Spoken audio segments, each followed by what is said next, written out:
তো নর্মালি যখন ওপেন অবস্থায় থাকে সুইচ তখন এখানে কি পাওয়া যায়, এর রেজিস্ট্যান্স কত থাকে? রেজিস্ট্যান্স থাকে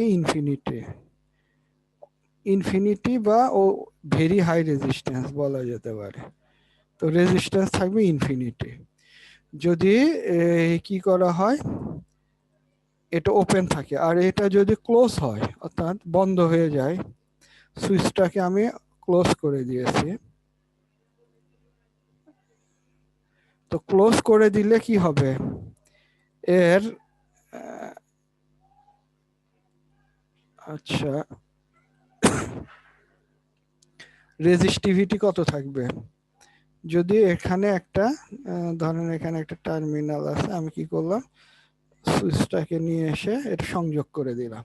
তো সুইচ যখন সংযুক্ত অবস্থা অন অবস্থায় থাকে তখন এর রেজিস্ট্যান্স হয় 0, কারণ এর ভেতর দিয়ে কি ইলেকট্রিসিটি খুব সহজে প্রবাহিত হয়ে যেতে পারে।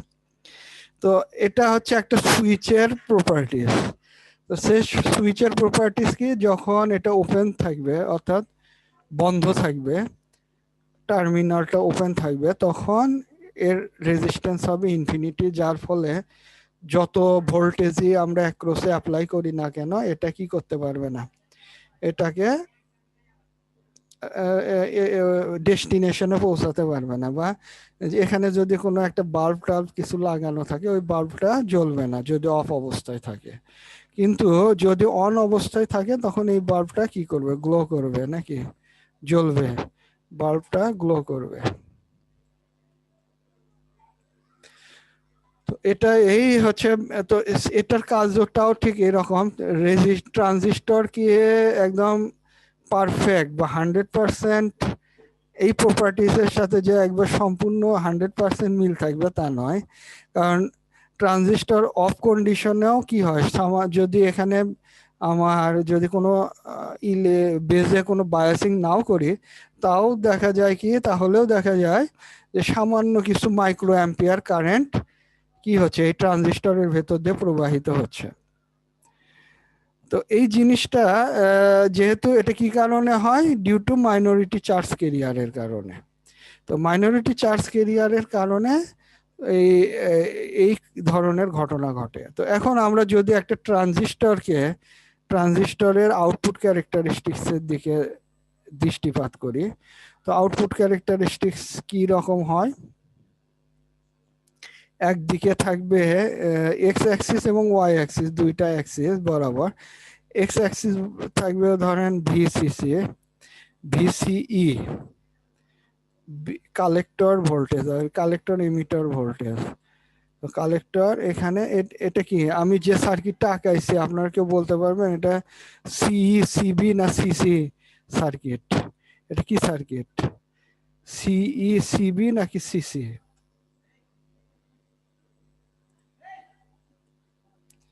আচ্ছা, কেউ বলতে পারছেন না? আচ্ছা, আমরা যদি ট্রানজিস্টরের আউটপুট ক্যারেক্টারিস্টিক্স গ্রাফ দেখি, আউটপুট ক্যারেক্টারিস্টিক্স গ্রাফ বলতে একদিকে কালেক্টর কারেন্ট, ওয়াই এক্সিস বরাবর কালেক্টর কারেন্ট, আর এক্স এক্সিস বরাবর ভোল্টেজ, কি কালেক্টর ভোল্টেজ। এই দুটার মধ্যে যদি আমি কোনো একটা একটা বিভিন্ন ভ্যালুর ভোল্টেজ অ্যাপ্লাই করে এর কারেন্ট প্রবাহ এই ট্রানজিস্টরের মধ্যে কি হচ্ছে তার মাত্রা, ধরেন 10টা রিডিং নিলেন আপনি, কোন ক্ষেত্রে ইনপুটে কি করতে হবে, বেজ ইনপুট, যেটা বেজ বেজ হচ্ছে ইনপুট। তো ইনপুটটাকে আমি কি করতেছি, কারেন্ট একটা নির্দিষ্ট মাত্রায় ফিক্স করে রাখতেছি, এটা আর চেঞ্জ হবে না, অর্থাৎ কনস্ট্যান্ট একটা মাত্রা রাখবো। কত, সাপোজ 10 মাইক্রো অ্যাম্পিয়ারের একটা কারেন্ট আমি কি করেছি, বেজে দিয়েছি, অর্থাৎ 10 মাইক্রো অ্যাম্পিয়ার কারেন্ট প্রবাহিত হতে হলে যে পরিমাণ ভোল্টেজ আমাকে অ্যাপ্লাই করতে হবে বেজে, ঠিক সেম পরিমাণ ভোল্টেজ আমি অ্যাপ্লাই করলাম বেজে। তো বেজ হচ্ছে ইনপুট, তো ইনপুট হবে কনস্ট্যান্ট, তো কনস্ট্যান্ট থাকা অবস্থায় এটা হচ্ছে ধরেন 10 মাইক্রো অ্যাম্পিয়ার পাওয়ার সাপ্লাই দেওয়া হলো। তো আউটপুটে আমরা কি করলাম, একটা ভেরিয়েবল ভোল্টেজ সোর্স দিলাম, যেটা ভিসিই অর্থাৎ ভোল্টেজ কালেক্টর এমিটারের মধ্যে ভোল্টেজ হিসাবে কাজ করবে, ভোল্টেজ সোর্স হিসাবে কাজ করবে। তো সেই ভোল্টেজ সোর্সটা হবে ভেরিয়েবল ভোল্টেজ সোর্স, যাকে আমরা 0 ভোল্ট থেকে শুরু করে 1 ভোল্ট 2 ভোল্ট 3 ভোল্ট এইভাবে প্রথমে 0 ভোল্ট থেকে কিছু ভোল্টেজ দেব, তারপরে দিয়ে আমরা চেক করে দেখব ট্রানজিস্টরটা অন হলো কিনা বা এর ভেতর দিয়ে কোনো কারেন্ট প্রবাহিত হচ্ছে কিনা।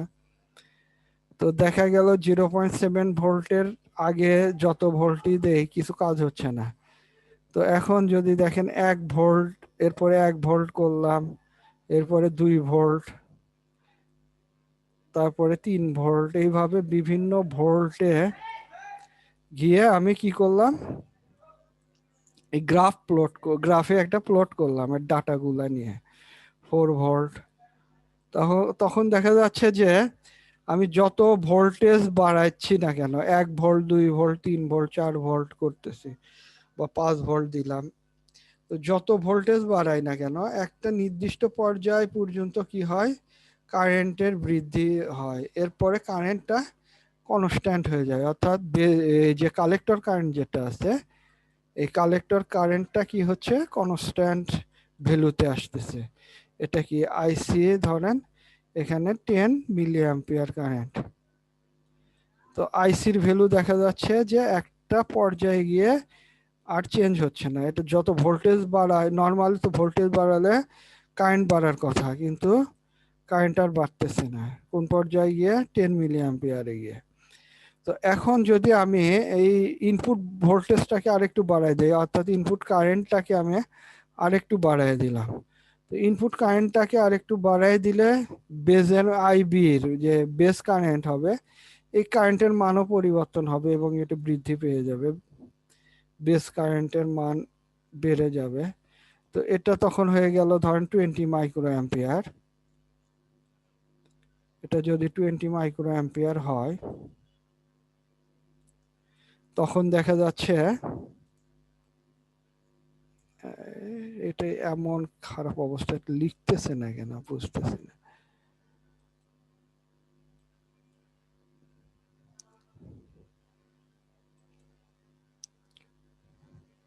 আচ্ছা, এটাকে যদি আমি 20 মাইক্রো অ্যাম্পিয়ার ধরলাম, তো এখানে 20 মাইক্রো অ্যাম্পিয়ার কারেন্ট এর ভেতর দিয়ে বেস কারেন্টে কনস্ট্যান্ট করলাম, কিন্তু আবার কি করলাম, 0.7 volt 1 volt 2 volt 3 volt 4 volt 5 volt এরকম বিভিন্ন মাত্রার ভোল্টেজে চেঞ্জ করে দিলাম। তারপরে আবার দেখা যাচ্ছে যে এখানে এসে আইবি ইকুয়াল টু ধরলাম হচ্ছে এটা 40 মিলি অ্যাম্পিয়ার বা 30 মিলি অ্যাম্পিয়ার আইবি। এটা যদি 30 মিলি অ্যাম্পিয়ার হয়, 30 বা 40 milliampere, 30 milliampere, 30 sorry microampere, 30 microampere যদি হয় বেস কারেন্ট, তাহলে এখানে আসবে, এখানে ধরেন এটা কত হবে, এখানে 20 মিলি অ্যাম্পিয়ারের মতো কারেন্ট পাবো, 20 মিলি অ্যাম্পিয়ার। আর এই জায়গায় এসে আমি কি পাবো 30 মিলি অ্যাম্পিয়ার। হ্যাঁ, এই জায়গায় এসে 30 মিলি অ্যাম্পিয়ার কারেন্ট পাবো।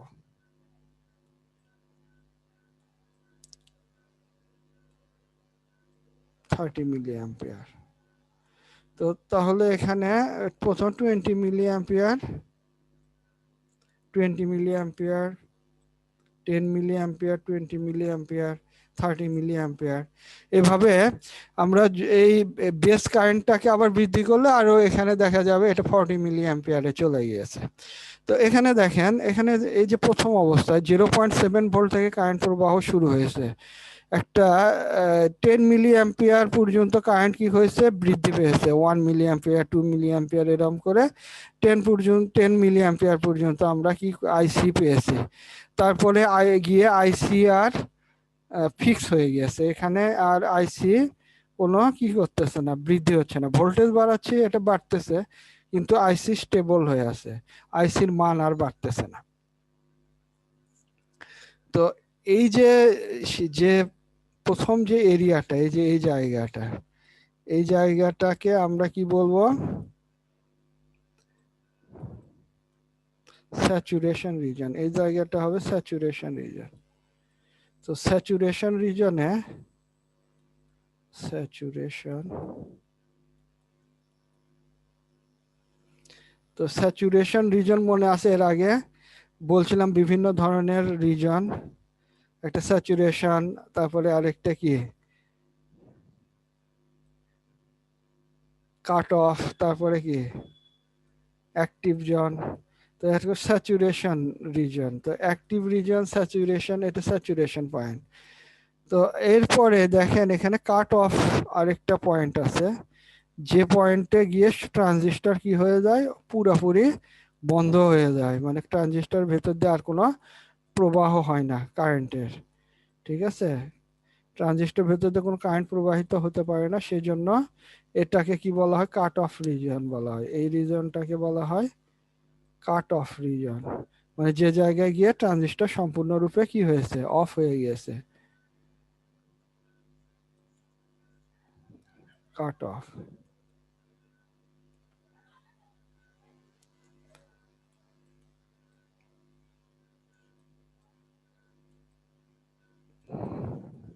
তো তাহলে কাট অফ রিজন দেখলাম, স্যাচুরেশন রিজন দেখলাম, তারপরে এই যে মাঝখানে যে এই পুরা দণ্ড, মানে পুরা স্ট্রেট লাইন যেটা গিয়েছে এই দিকে, অর্থাৎ এটা কি বলা হয় যে এক্স অ্যাক্সিস বরাবর যে লাইনগুলা আর প্যারালাল বিভিন্ন লাইন আছে, এই লাইনগুলাকে বলা হয় অ্যাক্টিভ রিজন। তো এই রিজনে ট্রানজিস্টর কি করে, অ্যাম্পলিফায়ার হিসাবে কাজ করে যদি অ্যাক্টিভ রিজনে রাখা হয় ট্রানজিস্টরকে।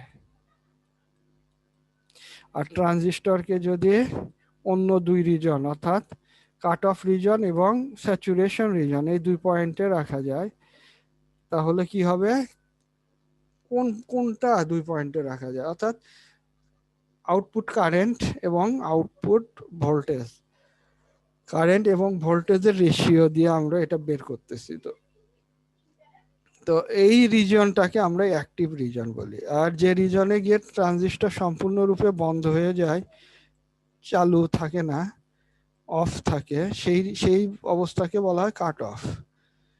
আর স্যাচুরেশন হচ্ছে যে জায়গায় গিয়ে ফুললি অন পজিশনে থাকে, ট্রানজিস্টর সম্পূর্ণরূপে অন হয়ে যায়, অন হয়ে যায় যে রিজনে, সেই রিজনটাকে কি বলে, স্যাচুরেশন রিজন।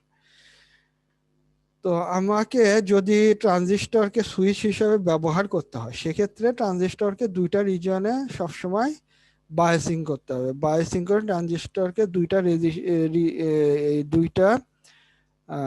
রিজনে রাখতে হবে। কোনটা, কোন কোন রিজন, সেটা হচ্ছে কাট অফ রিজন এবং স্যাচুরেশন রিজন।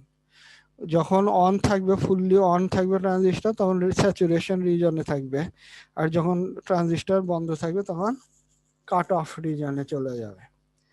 তো এই জিনিসটা আমরা এখানে যদি দেখি, এখানে একটা স্কোয়ার ওয়েভ দেওয়া হয়েছে এবং ট্রানজিস্টরটাকে এমন এক পজিশনে নিয়ে আসা হয়েছে, এটাকে যদি আমি অন করে দেই, এখানে যে সুইচ আছে, সুইচ এস ডাব্লিউ দিলাম, এই এস ডাব্লিউ টাকে যখন, এই সুইচটাকে যখন আমি অন করে ফেলবো, সুইচটাকে অন করার পরে যখন পালস এখানে আসবে, কি পালস, স্কোয়ার ওয়েভ পালস।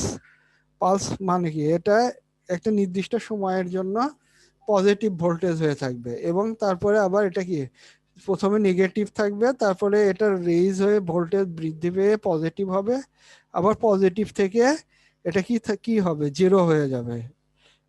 ঠিক আছে, ভোল্টেজটা আবার জিরোতে নেমে আসবে। এটা হচ্ছে এই যে স্কোয়ার ওয়েভ যেটা দেখতেছেন, স্কোয়ার ওয়েভের এই যে এখান থেকে বোঝাচ্ছে এটা জিরো ভোল্টেজ লাইন।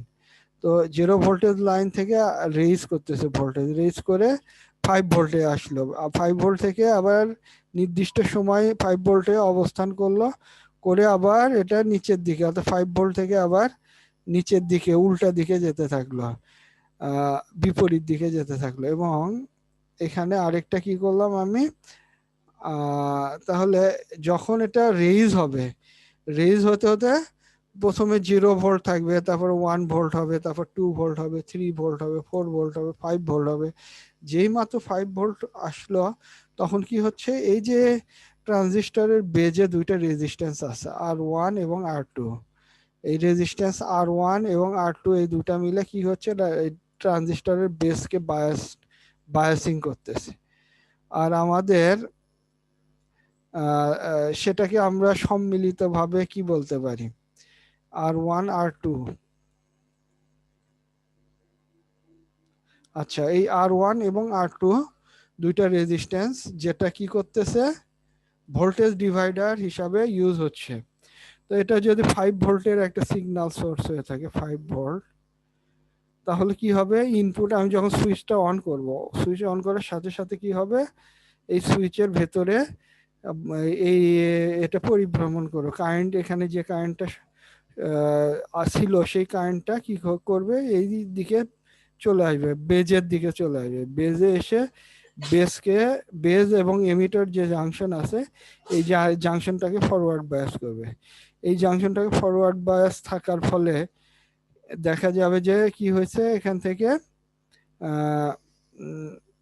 আচ্ছা, ফরওয়ার্ড বায়াস এবং ফরওয়ার্ড বায়াস হলো যে, এবং এই দেখেন 12 ভোল্ট সোর্সের সাথে যে রিলের কানেকশন আছে, এটা দিয়ে এই ট্রানজিস্টরকে কি হচ্ছে, কালেক্টর বায়াসিং এ পাঠানো হয়েছে।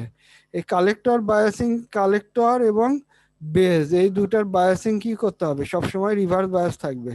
তো এই দুটা জাংশনের বেজ সবসময় রিভার্স বায়াস আছে। যখনই পালস আসলো সাথে সাথে কি হলো, এটা একটু ট্রিগার হয়ে গেল, ট্রানজিস্টরটা অন হয়ে গেল, এবং ততক্ষণ অন থাকবে যতক্ষণ এর এই যে স্কয়ার ওয়েভের কি থাকবে,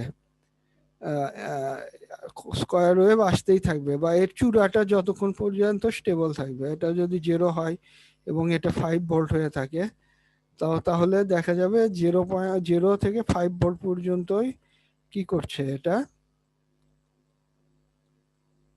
0 থেকে 5 ভোল্টে পরিবর্তিত হচ্ছে।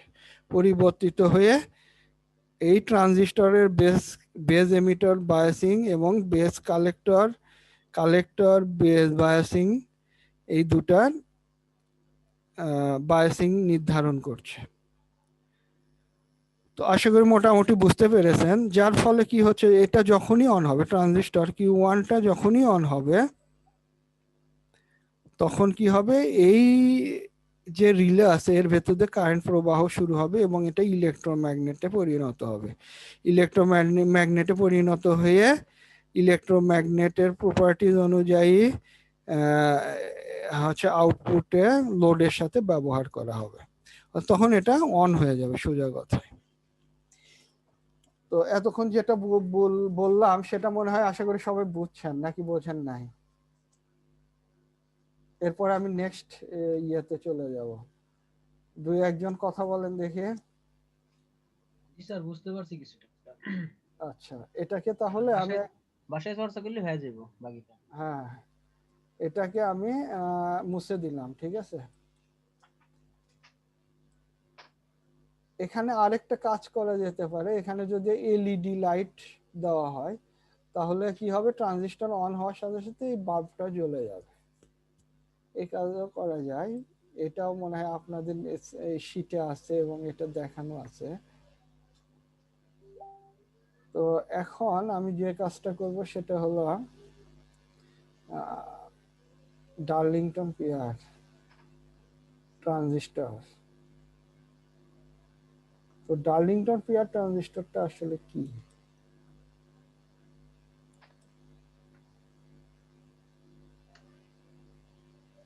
আচ্ছা, তো আমি মুছে ফেলছি আর কি ড্যাশবোর্ড। এখানে আমি আঁকাবো। এখানে যে জিনিসটা করব সেটা হচ্ছে, এইবার আমরা নর্মাল ট্রানজিস্টর ক্ষেত্রে জানি কি, বিটা যেটা থাকবে সেটাই, বিটার মানটা কি হবে না, একটা ট্রানজিস্টরে যখন বাজারে কিনতে পাওয়া যায় তখন বলা হয় এর বিটা ভ্যালু এত। তারপরে এগুলা নিয়ে আলোচনা করা হয় আর কি। তো যে ট্রানজিস্টরের বিটা ভ্যালু যত, অর্থাৎ একটা ট্রানজিস্টর যদি 100 বিটা ভ্যালু হয়, তাহলে সেই সর্বোচ্চ যে কাজটা করতে পারবে সেটা হচ্ছে যে ওই বেটা ভ্যালু যেটা, অর্থাৎ বেজ এবং কালেক্টরের মধ্যে যে রেশিও সেটা সমান সমান যদি 100 হয়, তাহলে কি হবে,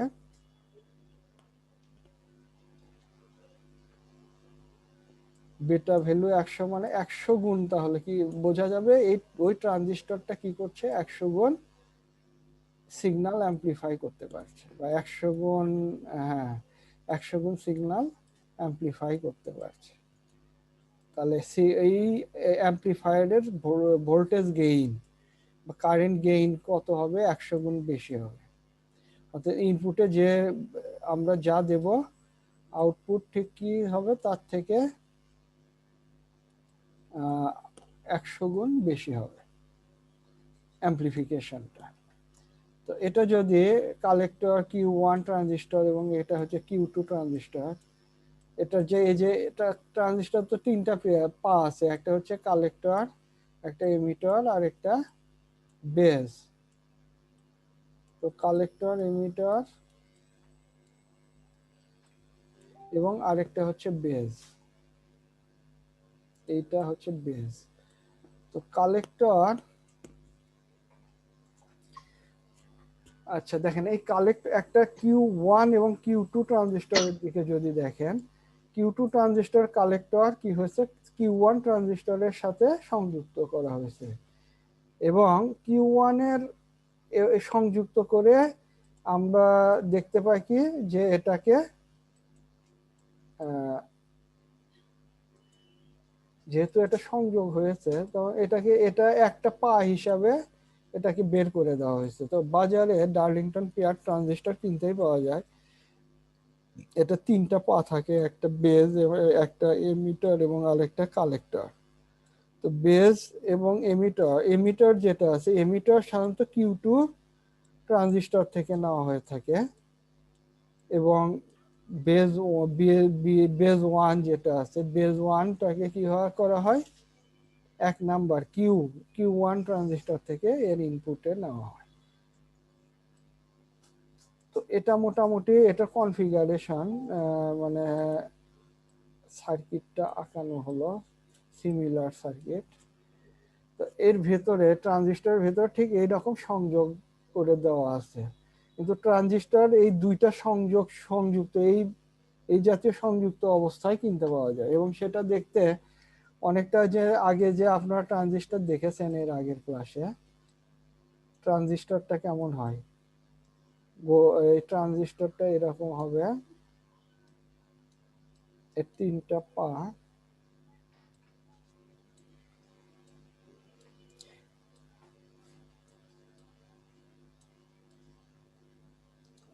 আচ্ছা এই যে এই জাতীয় হয়, দেখতে অনেকটা এরকম। তো এখানে ব্ল্যাক ধরেন, এই সব জায়গায় ব্ল্যাক, কালো, আর তিনটা পা হচ্ছে এমিটার, বেস কালেক্টর, এই তিনটা পা। তো এই তিনটা পা বাজারে যে দেখবেন Darlington pair transistor, Darlington transistor বলে একটা আলাদা ট্রানজিস্টর দেবে। এই ট্রানজিস্টর ব্যবহারে কি সুবিধা, এই ট্রানজিস্টরের ব্যবহারের একটা সুবিধা আছে, সেটা হলো যে এর গেইন যেটা হবে সেটা হবে আরো বেশি। অর্থাৎ আমরা নর্মাল একটা ট্রানজিস্টরকে দেখেছি যার গেইন ছিল হচ্ছে 100 বা 100-র বেশি, কিছু বেশি। তো এখন যদি সাপোজ আমি ধরি বেটা, যদি ধরি বেটা ইকুয়াল টু কি, এখানে যদি বেটা ধরা হয়, তো বেটা ম্যাক্সিমাম বা এম ধরা হয়, বেটা এম,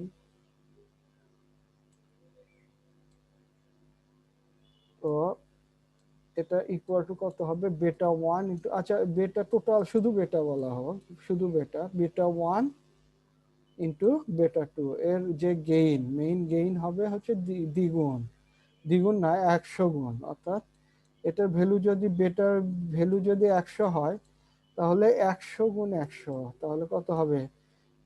10,000-এর মতো। তো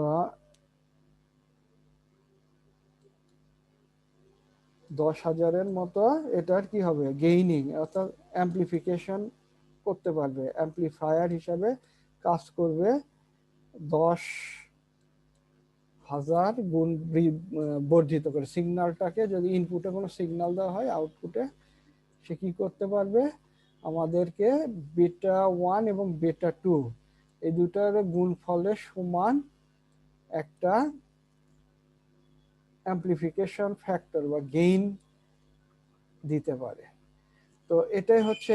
কিন্তু আরেকটা বিষয় আছে, সেটা হচ্ছে বেজ এবং এমিটার এই দুটার আমরা কি জানি, নর্মাল ট্রানজিস্টরকে অন করতে হলে বেজ এবং এমিটার বায়াসিং করতে হয়। তো বেজ এবং এমিটার বায়াসিং করতে গেলে সর্বনিম্ন কত ভোল্টেজ দিলে একমাত্র ট্রানজিস্টরটা অন হবে বা অন কন্ডিশনে আসবে, সেটার একটা পরিমাপ আছে। সেটা পরিমাপটা কি? আমি যদি বেজ এবং এমিটার এই দুইটা ভোল্টেজ ভিবিই বা ভিবিই বেজ এমিটার ভোল্টেজ, এই ভোল্টেজটাকে যদি আমি নর্মাল ট্রানজিস্টরের ক্ষেত্রে, এটার ক্ষেত্রে বলতেছি না, নর্মাল ট্রানজিস্টরের ক্ষেত্রে যদি আমি এই ভোল্টেজটা 0.7 ভোল্ট রাখি, অথবা 0.7 ভোল্টের চেয়ে সামান্য একটু বেশি দিলাম, বা 1 ভোল্ট অ্যাপ্লাই করলাম এই দুই টার্মিনালে অ্যাক্রসে, তো অ্যাপ্লাই করলে কি হবে? ট্রানজিস্টরটা অন হবে এবং এটা কার্য প্রণালী সম্পাদনের জন্য উপযুক্ত হয়ে থাকবে। তো এখন আমি যদি ডার্লিংটন পিয়ার ট্রানজিস্টরের ক্ষেত্রে কল্পনা করি, তখন দেখা যাবে যে এই দুইটা ভোল্টেজ ভিবিই, এটাকে যদি আমি 1.7 ইন্টু প্লাস 0.7, তাহলে কত হলো? 1.4 ভোল্ট। 1.4 ভোল্ট না দেওয়া পর্যন্ত ট্রানজিস্টরটা অন হচ্ছে না। তো তাহলে এটা একটা সমস্যা।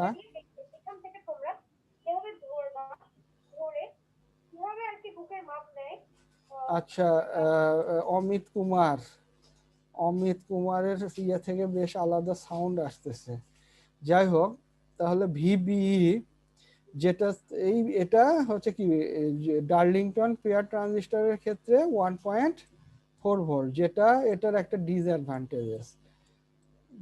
ডিসঅ্যাডভান্টেজেস কেন? এটাকে অন করতে গেলে সর্বনিম্ন 1.4 ভোল্ট অ্যাপ্লাই করতেই হবে ভিবিই এর অ্যাক্রসে। এর এর এর এর চেয়ে কম হলে এই ট্রানজিস্টরটা অন হবে না। তো আমি গেইন পাচ্ছি অনেক বেশি। এটা যদি বেটা 1 যদি আমি ধরি 100, যদি কোনো ট্রানজিস্টরের বেটা যদি 100 হয়ে থাকে, তাহলে Q1 ট্রানজিস্টরের যদি 100 বেটা হয়ে থাকে, এবং Q2 ট্রানজিস্টরের বেটাও কি হবে? 100 হবে। এই দুইটা 100-কে গুণ করলে কি হবে? 10,000 পাওয়া যায়। তাহলে আমরা কি দেখলাম? যেটা হচ্ছে যে দুইটা ট্রানজিস্টর এর ভেতরে থাকবে, ওই দুইটা ট্রানজিস্টরের যে বেটা ভ্যালুকে দুইটা গুণিতক হারে কি করতেছে? এটাকে অ্যাম্পলিফিকেশন করতেছে, মানে গাণিতিক হারে বা গুণিতক হারে একটা আরেকটা দিয়ে গুণ করলে যে ভ্যালুটা পাই, এই ভ্যালুতে সে অ্যাম্পলিফিকেশন করতেছে। তো অ্যাম্পলিফিকেশন ইজ ভেরি হাই। তো এইবার আমরা দেখি যে আমরা একটা সিঙ্গেল স্টেজ অ্যাম্পলিফায়ার দেখব, সার্কিট তৈরি করব। সেই সার্কিটে যদি আমরা কোনো সিগন্যাল অ্যাপ্লাই করি, তো আউটপুটে অবশ্যই কি পাবো? অ্যাম্পলিফায়ার, যেহেতু অ্যাম্পলিফায়ারের কাজ কি? আউটপুটে কি দেবে? অ্যাম্পলিফাইড সিগন্যাল, বর্ধিত আকারের সিগন্যাল বা গুড স্ট্রেংথ সিগন্যাল দেবে। তো এখন এখানে দেখেন, আমরা এক্ষেত্রে কি করতেছি? একটা ট্রানজিস্টর নিলাম, এনপিএন ট্রানজিস্টর। এই ট্রানজিস্টরকে বায়াসিং করতে গেলে এখানে একটা কালেক্টর রেজিস্ট্যান্স ইউজ করব। কালেক্টরের সাথে একটা রেজিস্ট্যান্স দিলাম। তো এটাকে যদি বলি একটা পাওয়ার একটা পাওয়ার লাইন, অর্থাৎ 12 ভোল্টের একটা লাইন আমি এটা টানলাম, অঙ্কন করলাম। এটা হচ্ছে 12 ভোল্ট, প্লাস 12 ভোল্টের লাইন, প্লাস 12 ভোল্ট। তো এখানে যদি আমি ভোল্টেজ ডিভাইডার বায়াসিং করি, অর্থাৎ বেসকে আমি কি করলাম, ভোল্টেজ ডিভাইডার বায়াসিং এ ফেললাম। এটা হচ্ছে R1 R2, এটা হবে R2। এইবার আমি কি করব, ইমিটারের সাথেও একটা রেজিস্ট্যান্স সংযুক্ত করব, এখানেও একটা রেজিস্ট্যান্স দিলাম। এই রেজিস্ট্যান্সের নাম দিলাম RE। হ্যাঁ, RE।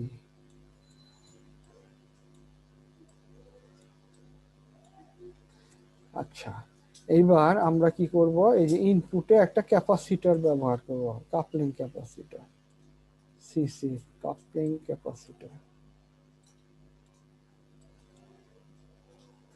এটাকে আমরা সিসি বলবো, সিসি ইনপুট কাপলিং ক্যাপাসিটর। আর এখানে এই ক্যাপাসিটরের অপোজিট প্রান্ত থেকে একটা সিগন্যাল সোর্সে আমরা একটা সিগন্যাল দিলাম, ভোল্টেজ সোর্স থেকে এসি সিগন্যাল দিলাম, বা অথবা আমি যে কথা বলতেছি এটাও একটা এসি সিগন্যাল তৈরি হয়ে যাচ্ছে, সিঙ্ক্রোনাইজ। তো এই হচ্ছে মোটামুটি ডায়াগ্রাম। এখানে আরেকটা জিনিস থাকবে, সেটা হচ্ছে coupling capacitor output coupling capacitor থাকবে একটা, আউট সিসি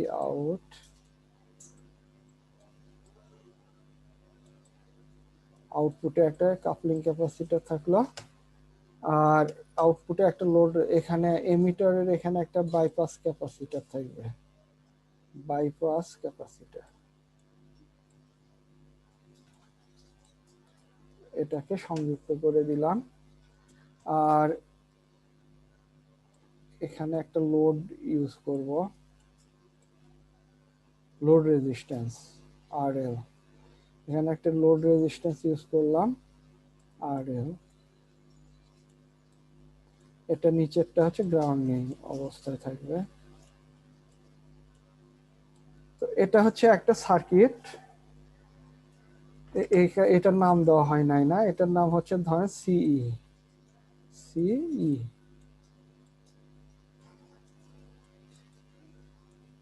আচ্ছা, তো এখন আমার এটা হচ্ছে, এটা কি সার্কিট আঁকালাম, single stage BJT amplifier. BJT কে কি বলা হয়, বাইপোলার জাংশন ট্রানজিস্টর। এখন বাইপোলার জাংশন ট্রানজিস্টরের কি কাজ, এটা কি আছে, পোলারিটি আছে। কি পোলার, বাইপোলার বলতে কি, দুই দিকে এটা কি করতে হবে পারে, দুইটা কারেন্ট এবং হোল এবং ইলেকট্রন দুটাই এর ভেতর দিয়ে প্রবাহিত হতে পারে, যার ফলে এটাকে বিজেটি বলা হয়। তো এখন যে জিনিসটা, কাপলিং ক্যাপাসিটর, ইনপুট কাপলিং ক্যাপাসিটরের কাজ কি, আউটপুট কাপলিং ক্যাপাসিটরের কাজ কি, আমরা তো জানলাম এটা হচ্ছে emitter collector resistance. Collector resistance কি কারণে দিলাম, এটা বায়াসিং এর জন্য দিলাম। এমিটার রেজিস্ট্যান্স কি জন্য ইউজ করলাম, এটা ট্রানজিস্টরকে বায়াসিং এর জন্য ইউজ করলাম।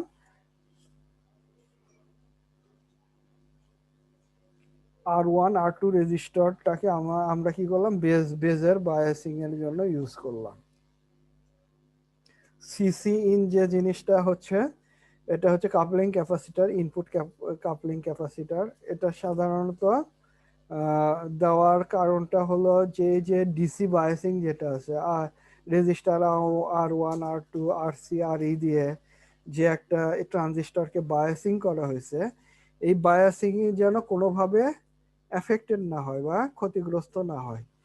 তো এফেক্টেড কিভাবে হতে পারে, ওই যে এসি সিগন্যাল আসছে, এই এসি সিগন্যালটা গিয়ে যেন এই R1 R2 RC RE এর উপর কোনো প্রভাব ফেলতে না পারে, সেজন্য এখানে এই কাপলিং ক্যাপাসিটরটা ইউজ করা হয়েছে।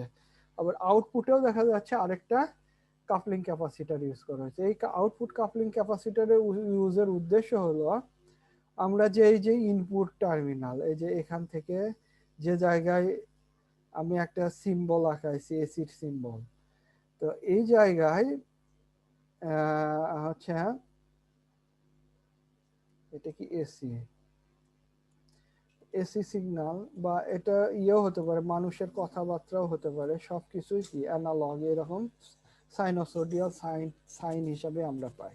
তো এরকম সাইনোসোডিয়াল সাইন যদি এটা আমি বাদ দিয়ে দেই, এই এসি যেখানে লেখা আছে, যে ভোল্টেজ সোর্সটা আমি এখানে রেখেছি, এটা বাদ দিয়ে যদি সিসি ইনটাকে আমি এই যে সিসি আউট, অর্থাৎ এই পুরো সার্কিটটাকে আবার নতুন করে তৈরি করি দ্বিতীয়বার, প্রথমবার যেটা তৈরি করা হয়েছে সেটা থেকে গেল, দ্বিতীয়বার আরেকটা আরেকটা সেম সার্কিটারি আমরা বানালাম, বানিয়ে যখন এখানে 1 নাম্বার সার্কিটের আউটপুটে 2 নাম্বার সার্কিটের ইনপুট সংযোগ করব, সি ইন এর মধ্যে দিয়ে সংযোগ স্থাপন করলে তখন কি হবে, এটা ডাবল স্টেজ বা ডুয়েল স্টেজ অ্যাম্পলিফায়ার বা ডাবল স্টেজ অ্যাম্পলিফায়ার হিসাবে এটা কাজ করবে। তো সিঙ্গেল স্টেজ মানে হচ্ছে একটা মাত্র ট্রানজিস্টর এখানে ব্যবহার করা হয়েছে, ডাবল স্টেজ হচ্ছে 2টা ট্রানজিস্টর ব্যবহার করা হয়েছে। ঠিক আছে, তাহলে যে যে কয়টা ট্রানজিস্টর ব্যবহার করা হয়েছে এই ট্রানজিস্টরের সংখ্যা অনুযায়ী, ট্রানজিস্টরের সংখ্যা অনুযায়ী আমরা বিভিন্ন ধরনের ক্লাসিফিকেশনের মধ্যে আমরা বিভিন্ন ক্লাসিফিকেশন যেগুলো আছে, যেমন হচ্ছে এটা কি কতটুকু সিগন্যাল এর ভেতর দিয়ে পাস করবে কি না করবে, এগুলো সব পরিমাপ করা হয়, মানে ফিল্টারিংও করে। এই যে ক্যাপাসিটর যেটা সিসি ইন যেটা আছে বা সিসি আউট যেটা আছে, এই দুটা ক্যাপাসিটারও কি করে, ফিল্টার হিসাবে কাজ করে। আমরা কি জানি ক্যাপাসিটর প্রিন্সিপাল থেকে, আমরা কি জানি ক্যাপাসিটর কি করে, চার্জ ধারণ করে থাকে সাধারণত। এই ক্ষেত্রে চার্জ ধারণ করতেছে না, কিন্তু একটা স্পেশাল কাজ করতেছে, যেটাকে অ্যাম্পলিফিকেশনের জন্য কি করতে, ডিসি বায়াসিংটাকে প্রোটেক্ট করতেছে।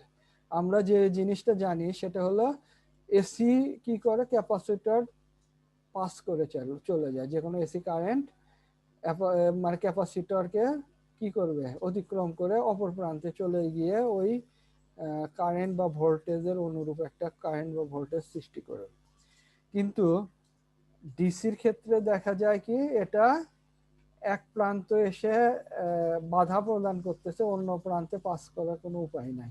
তো মাঝখানে যেহেতু ফ্রি স্পেস থাকে একটা ক্যাপাসিটরে, তো ওই স্পেস দিয়ে তো আর কোনো কিছু প্রবাহিত হবে না। তো মোটামুটি সিঙ্গেল স্টেজ অ্যাম্পলিফায়ার মোটামুটি এইরকমই।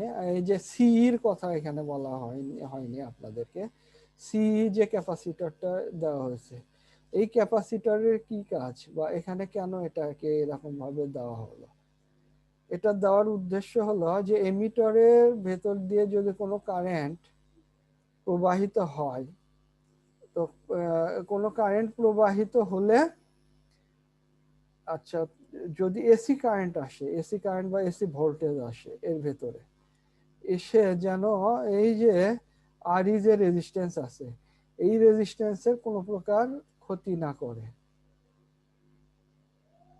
সেজন্য কি হবে, যে সিগন্যালটা এসি সিগন্যালটা আমরা এমিটরে পাচ্ছি, ওই এসি সিগন্যাল কি করবে, এই সিই রেজিস্টার যেটা কাপলিং এমিটর রেজিস্টার, এই রেজিস্টারের ভেতর দিয়ে এটা নিচে গিয়ে গ্রাউন্ডের সাথে মিলিত হয়ে যাবে, বা এটা এসিটাকে ওই এসি এমিটরের ভেতরে প্রবাহিত এসি এটা সিই ক্যাপাসিটরের মাধ্যমে গ্রাউন্ডিং এ চলে আসবে।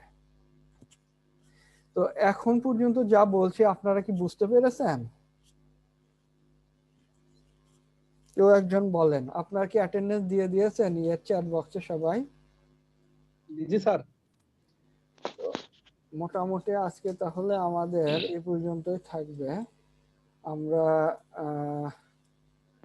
দেখি এটা কি আছে, আপনাদেরকে একটু বইয়ের দিকে নিয়ে যাই। বইতেও ঠিক একই জিনিসই আছে। এখানে দেখেন শর্ট কি ডায়োডটা আমরা পড়ছি আগে, ট্রানজিস্টর অ্যাজ এ সুইচ। এখানে এই যে ট্রানজিস্টর কিভাবে সুইচিং এর কাজ করে সেটা এখানে দেখানো হয়েছে। তারপরে এখানে একটা ক্যারেক্টারিস্টিক্স গ্রাফ দেখানো আছে, এই যে আউটপুট ক্যারেক্টারিস্টিক্স, স্যাচুরেশন রিজন, তারপরে এটা কি reason, cut off reason, saturation reason, এই দুটা স্যাচুরেশন এবং কাট অফ, এই দুটা তো আপনাদেরকে দেখানো হয়েছে। তারপরে অ্যাক্টিভ রিজন কোনটা সেটাও দেখানো হয়েছে। নিচে দেখেন এখানে যে জিনিসটা, এখানেও যে রিলে সার্কিট ইউজ করে কিভাবে ট্রানজিস্টরকে সুইচ হিসাবে কাজ করানো যায় সেটার একটা উদাহরণ এখানে দিয়েছে এবং চিত্র আঁকিয়ে দিয়েছে। আরেকটাও একই রকম প্রায়।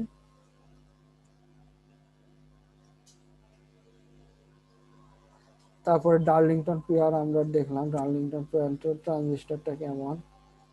তারপর লাস্টে আমরা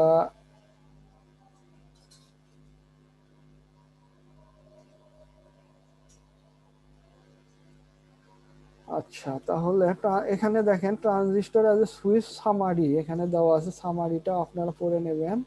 আর এখানে আরেকটা কি হচ্ছে, ডিজাইনে সিঙ্গেল স্টেজ বিজেটি ট্রানজিস্টর, একটা বিজেটি ট্রানজিস্টর সিঙ্গেল স্টেজ, ওই যে যেটা আঁকালাম, ডিজাইন করতে বলা হয়েছে like common emitter like configuration. তো কমন এমিটার লাইক কনফিগারেশন দিয়েই আমরা কাজ করেছি। তো একই রকম সার্কিট হবে এবং এই ধরনের কোশ্চেনও দেওয়া থাকতে পারে, ডিজাইনে single stage transistor amplifier circuit, circuit diagram, বা এটাও বলা থাকতে পারে। অথবা এইভাবে কোশ্চেন করা হতে পারে যে এ single stage BJT transistor amplifier circuit এ common emitter like one to meet the following specification. এটা কি following specification? Mid band range হচ্ছে 32 dB, frequency low frequency 200 hertz. 200 হার্টজের ফ্রিকোয়েন্সি কি হবে? কাট অফ ফ্রিকোয়েন্সি, অর্থাৎ এই এই অ্যাম্পলিফায়ার দিয়ে যে সিগন্যালটা আমরা পাস করব সেটা 200 হার্টজের উপরে অবশ্যই হতে হবে। তারপরে আইসি যেটা কালেক্টর কারেন্ট হতে হবে 1 মিলি অ্যাম্পিয়ার, লোড রেজিস্ট্যান্স হতে হবে 10 কিলো ওহমস, ইনপুট রেজিস্ট্যান্স হতে হবে 25 কিলো ওহমস, এবং সিঙ্গল ডিসি পাওয়ার সাপ্লাই যাবে হচ্ছে 15 ভোল্টের এবং বেটা হবে 100। এরকম ভাবে বিভিন্ন তথ্য দিয়ে বলা যেতে পারে যে ডিজাইন এই ট্রানজিস্টরটাকে তোমরা সিঙ্গেল স্টেজ অ্যাম্পলিফায়ার ডিজাইন করো, তখন আপনাদেরকে ওইভাবে আঁকিয়ে দেখাতে হবে। তো ঠিক আছে, তাহলে সবাই ভালো থাকেন, আজকে এই পর্যন্তই, আল্লাহ হাফেজ। আমি আপনাদের অ্যাটেন্ডেন্সটা নেওয়া হয় নাই, নিয়ে নেই। কন্ট্রোল ভি আসলো না কেন? আচ্ছা,